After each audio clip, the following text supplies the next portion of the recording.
Oo, tama kayo. Hindi talaga siya Filipino. Lumaki kami sa isang maliit na kubo sa Quezhou, China. Ang Quezhou ay isa sa mga pinakamahirap na lugar sa China. Kadalasan, ang triad ang nagpapatakbo ng bayan namin. Kung di mo alam kung ano ang triad, isa itong organized syndicate sa China. Kung merong yakuza ang Japan, kami naman ay may triad. Pero madiskarte ang tatay namin. Doon siya nakakuha ng trabaho at napalago niya ang negosyo niya, lalo na sa mga pogo. Kaya yumaman din kami, kaso sa maling paraan. Noong 2018, lumapit ang Chinese government sa triad at meron silang pinag-usapan. Sa gitna ito ng tensyon sa West Philippine Sea. Sabi ng gobyerno, what if magtanim tayo ng sleeper cell agent o espiya sa Pilipinas, pero hindi dapat malaman na ang Chinese government ang nagpadala nito in case mahuli. Dito na papasok ang triad. Aakuin nila ang sala just in case worst comes to worst at magkabukingan. Kapalit daw nito ay magpapagawa ng isang malaking pogo hub sa bayan na hahawakan ng sleeper agent o spy. Bahala na ang triad kung ano ang gusto nilang gawin sa pogo hub. Isa pang kondisyon ay dapat sila din ang mag-finance ng operasyon. Ang training ng spy ay sagot ng gobyerno ng China dahil wala rin namang kakayahan mag-train ang mga triad members. MSS ang mamamahala dito. Ang MSS ay ang Chinese counterpart ng CIA sa US. Ewan ko naman sa tatay namin at kami ang vinolunteer. At dito nagsimula ang training namin ni Ate Alice. Sinama ako sa training as a backup just in case may mangyari kay ate. 2 years din kami nag-training. Ang hirap maging espiya.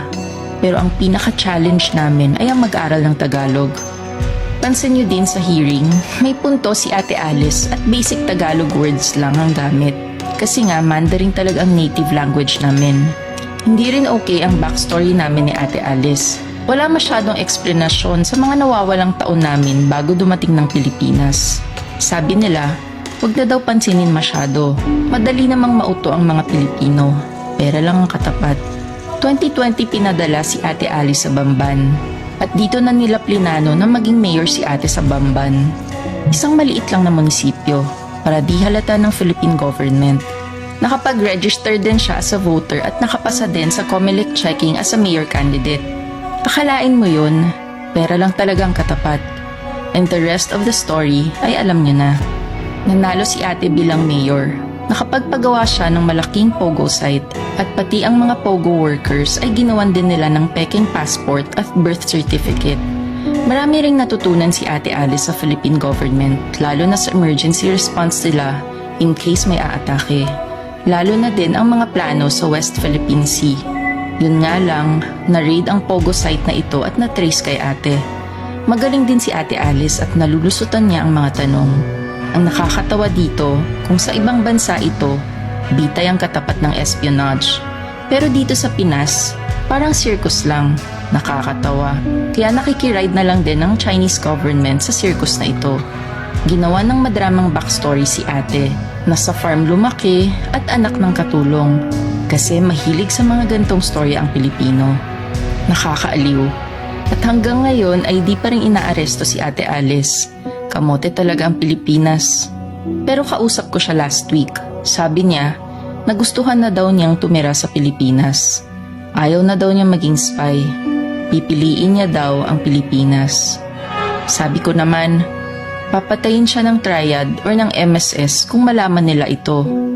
Di ko na rin alam kung ano nangyari, kung sinabi niya ba o hindi.